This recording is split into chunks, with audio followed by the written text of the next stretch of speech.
So welcome to part 3 of our Triumph of Nationalism unit. Let's begin.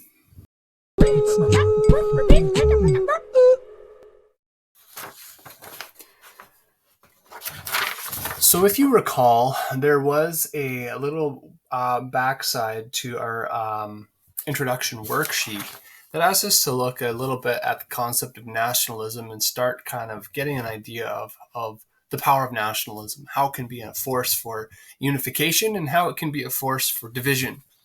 And so we're going to be taking a look at this. If you wanted to make a printout or at least reference this sheet, now would be a good time to review that as we go through a few of these things, since nationalism was defined for us in our text here.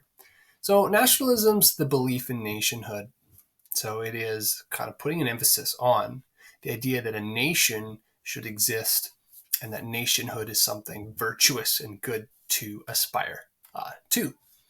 So we ask, what is a nation? So a nation is a group of people who, because they share several key things in common, develop a strong sense of unity.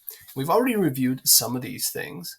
So for instance, they may share a similar geography or location in the world. They may share a similar language or language family or something, dialects and whatnot. They may share similar history, so they can go back, trace their ancestry back, and know that they are derived from the same people. And they might share similar traditions. These might be their beliefs. They might be their religions. Okay, for instance, a food type like pierogies. So these are things in common that people have. You can narrow them down into these 4 things. As we mentioned, there were a lot of others, such as holidays or traditions, a common enemy, and certain customs and things that they might have in common. Okay. So we looked at these 2 situations, and the question in the questionnaires included a couple questions, such as, how many countries are shown in situation 1? So I'm going to see if I can use my pen and see what we can do to come up with this one. So situation 1 is asking how many countries. And so the question is asking how many borders are depicted in this. And actually we have 1, because this is depicting a single border, and we can imagine other countries kind of bordering this one here, which is country number 1. All right.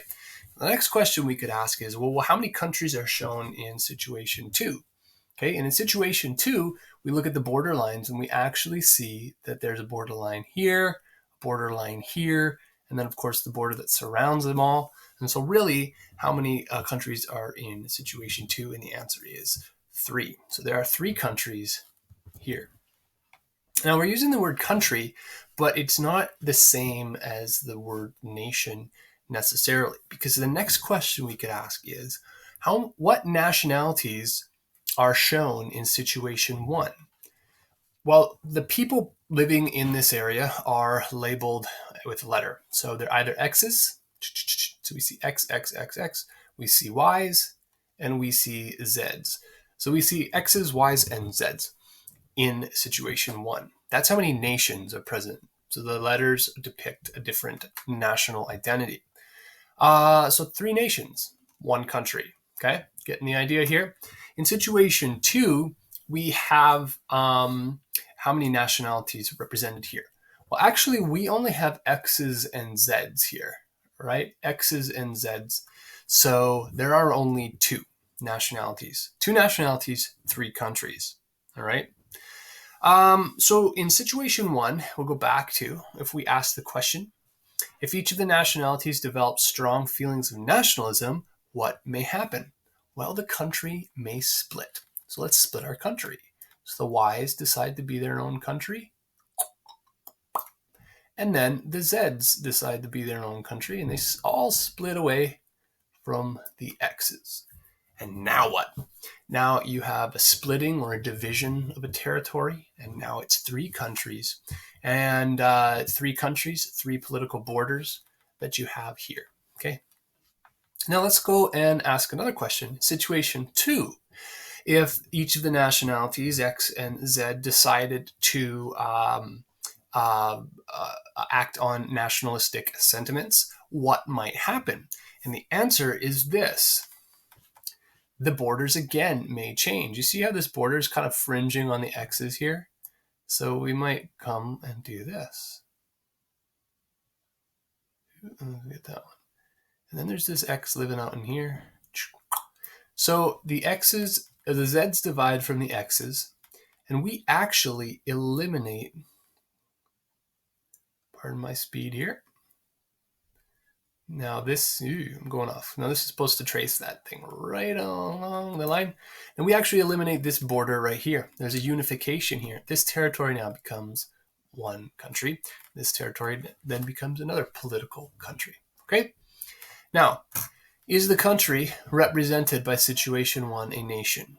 No. Okay? Is the country represented by situation 2 a nation? Pretty close. Z was pretty much yes. X's could have been, except for this. They were 2 countries. So both are kind of no, there are not. Neither of them were nations within one country. Okay? The countries there represented here were not nations. Now, if we've drawn our borders, now they are. And now we get the concept of nation state. And a nation state being a nation that is also its own country, is also its own political territory or own political state. So I hope this quick look gave you an idea of how nationalism can be a power or a force that divides people within a country, depending on their ethnicities, traditions, language, those types of things. And now you have the division of countries based on nationality and national identity, a nation state. Or in some senses, you could have the unification of 2 countries that identify as the same nation and now coming together politically as a single nation state. All right. So I hope that gives you a good demonstration. And I'm kind of thought using this pen was pretty cool. So now we go back to Clicker. So we're not going to watch this video. It does highlight nationalism, but if you read the chapter on nationalism, which if you haven't, I invite you to go do so now, it does describe it very well. So essentially, modern nationalism is going to be found out by you as you read as something that was born during the French Revolution and swiftly spreads throughout Europe, rewriting its map. In fact, it's one of those things that undermines the French itself. And it's also something that kind of undermines the Congress of Vienna's efforts, as we talked about the other day. Okay. So I go ahead and invite you to read the chapter, New Ideals Affected Politics and Art, especially concerned with the beginning part of that chapter. So give it a read and then come back and we will review it. So let's move on from here. Just sort of a quick recap. We talked about a nation again. Same geography, location, similar language or language family, similar history, historical ties to one another, and those traditions, beliefs, values, religions that will constitute a nation. If you can identify a similar thing in all of these, then maybe you have grounds to be a nation. Okay, what's a nation state? So a nation state, as we looked at in our demonstration, is a nation that is also under its own government. It's a nation that is also a country, okay, its own country. Now we can go through and ask, is Germany in this map in 1815, so in the map drawn up by the Congress of Vienna, was Germany a nation state? The answer is no. Was Greece? Greece is right here. Was Greece? No. It's part of the Ottoman Empire. Was Hungary? No. Hungary was part of the Austrian Empire. Was Italy? No. Italy was a bunch of these other little kingdoms. Was Poland? No. Poland was obliterated. It was completely taken over by Prussia and Russia. The Polish were not even their own country, so no. And was France? Well, France actually kind of was. See, they had their own language group, similar history, traditions, beliefs, etc. Spain? Yeah, Spain was. Check out Spain. Spain had been along, for a long time. The Spanish, okay, Portuguese, you could potentially say. What is Britain? I'm kind of tricking you here. Of course, Britain was not. Great Britain was not. Why? Because Great Britain was the United Kingdom of Scotland as well as Ireland. And I don't think the Scottish and Irish would say they are the same linguistic, cultural, historical group as the English. In fact, there's a lot of resentment between Scottish Irish, and English. So no, they would not have been. So there you go. Now, nationalism as a force.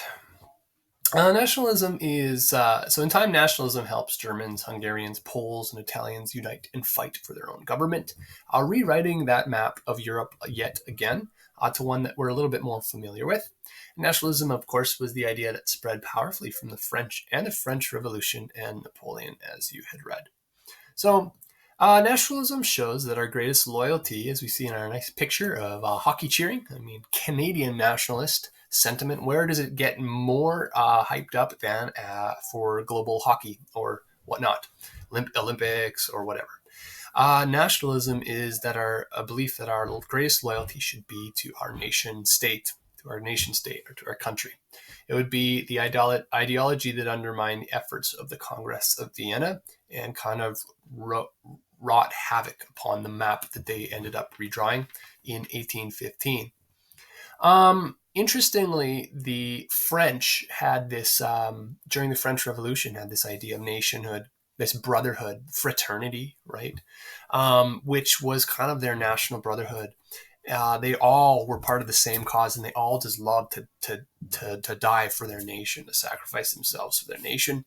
We just saw them march under Napoleon, for instance, and they're just so propelled by this idea to serve France. You know, France is the greatest thing. The nation is their greatest thing. Now, that was one of the reasons why Napoleon's troops were so victorious and why he was so hard to conquer, is because of the power of nationalism within his troops, within his people.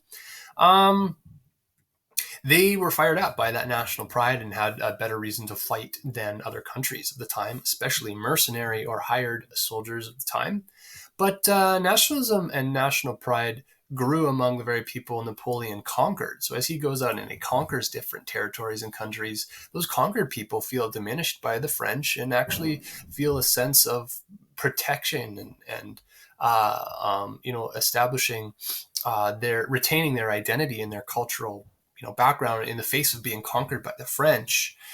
And their nationalism actually grows and helps them have that same spirit of conquering and defense of their own cultural background to end up defeating Napoleon. We saw that in the Spanish, who ended up overthrowing and routing out Napoleon from Spain because of their nationalistic feelings. They were, which was influenced upon them because of the very nationalism of the French and the French Revolution. So it's very interesting how nationalism, as it spreads from the French Revolution, spreads by Napoleon's campaigns, ends up being one of the things that undermines him and overthrows him as well. And it's one of those things kind of stirring in the background already in this Europe that the Congress of Vienna is trying to fix up again. I hope that all made sense, but it is the source of nationalism at this point in time, and we can tie it right back to the French Revolution. So there was also a bit about Greek nationalism, and the Greeks eventually win independence from the collapsing Ottoman Empire, which we looked at with that map. The great powers actually back the Greek independence movement, but the ideology of encouraging the Greeks in their nationalistic spirit would actually be one of the things that undermines or disrupts Europe itself. Now, a bit about Greece. Greece was tied heavily to the Romantic movement. The Romantic movement was a movement of art and literature, and it was almost a counter movement to the rational thinking of the Enlightenment from the centuries prior.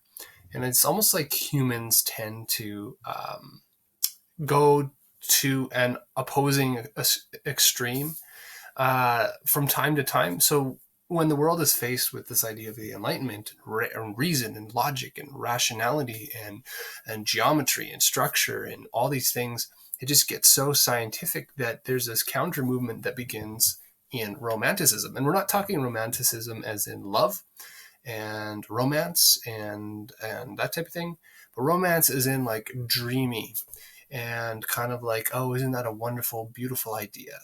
Kind of the idealistic type of thinking. So the idea of Greek independence then was something that was a highly romantic idea, such a beautiful ideal because ancient Greece and Greek culture was highly idolized by many European people who were educated and involved in the Romantic movement, influential authors and artists and such. And the thought of an independent Greece was just a romantic ambition. And there was actually a famous British author, Lord Byron, in your text that you read, who joined the movement and ends up dying fighting for the Greeks and their independence. So it's interesting that that Greek nationalism would be something that happens early on in the 1800s that Europeans tend to support, and yet by supporting it, they're stirring up an encouragement to really, or at least a permission for the idealism of nationalism to take hold in Europe itself, which would undermine Europe as well. Now, we also read a little bit about Latin America and how the the native peoples in Latin America, in our own hemisphere, started fighting for independence against their colonizers and oppressors. So they began to gain independence in South America as well. By this time, Canada was well on its way to semi-independence, and America certainly was, whatnot. But Latin America wasn't. They were kind of overlorded by their colonizers and whatever. And so now, even in South America, you have nationalism making the countries that you see in South America nowadays. Okay, so that wraps up this look at our chapter. Go ahead and take a look at the review and come back and we will check it out in a minute. So let's take a look at our review for 23.2. And we had a couple words to define. First, nationalism. So nationalism was that belief that a person's greatest loyalty is to a nation state. Now, keep in mind, you need to have a nation state in order to have loyalty to it. So nationalism is also going to influence peoples to desire to congregate into nation states, a country that is composed of all of their same ethnicity or nation. What is a nation state? A group who shares traditions, history, and language, and they're united under their own government. So it's a country that's also a nation. Okay? Country that's also a nation. So hopefully you begin to wrap your mind around that concept of a nation state. So what were some of those common characteristics of a nation? Well, we said there are four, and they can be summed up in four. So same traditions, beliefs, culture. Same history or similar history. You could go back and you could tie your history together. Same language. So there's that similarity of language and language dialect. Certainly related, very closely related. And of course, geography. You've inhabited the same territory for many hundreds of years. And it's just traditionally part of who you are. Of course, geography tends to influence the cultural practices of people and kind of their habits and traditions and history and everything. So geography, where a group of people tends to live, does help influence who they become, interestingly. Okay, and then we asked which countries in Europe were actually nation states in 1815. So once the Congress of Vienna was drawn up and blah, blah, blah, who was actually a nation state? Well, there was only two, France and Spain. France and Spain. Okay, the others were not. And so as nationalism would unfold, it's going to kind of wreak havoc on the borders, those political borders that were drawn up in that map, as we will see. And then explain how the French Revolution brought about the beginning of modern nationalism. Why does it start with the French Revolution? So the French Revolution stressed the equality of all French people. It stressed brotherhood or fraternity and the equality. They're all French citizens, and that is something they all have in common, despite class, despite status. You're all a French citizen, and that stresses this pride in nation. I mean, that's the one thing that ties you all together, is your French citizenshipness and your brotherhood as being French. So it gives them, and then it gave them an opportunity for self-government. Okay, obviously that's one of the things that the French Revolution does, is that it increases the self-governance of the people of France. And that's one of the things that shows the equality of all French. Everybody was given equal status in representation or whatever during French government. And then, of course, you could expand on this idea that now you have this nationalistic pride, this pride of being French, and that's going to make you more powerful or more prone to win a war, for instance, when you're marching with Napoleon, because you have more at stake. You're fighting for your homeland. And it just is a very powerful emotional force in you. And then you have also this force brought by the French and spread throughout Europe as Napoleon's conquering all of Europe.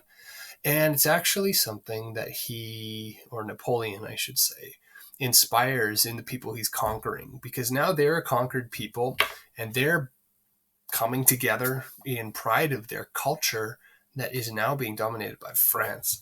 And so you can see that growth of nationalism because of the French Revolution as well. All things we have talked about already. So that wraps up our chapter. I invite you to keep posted for the next one. Until then, take care and don't be lame.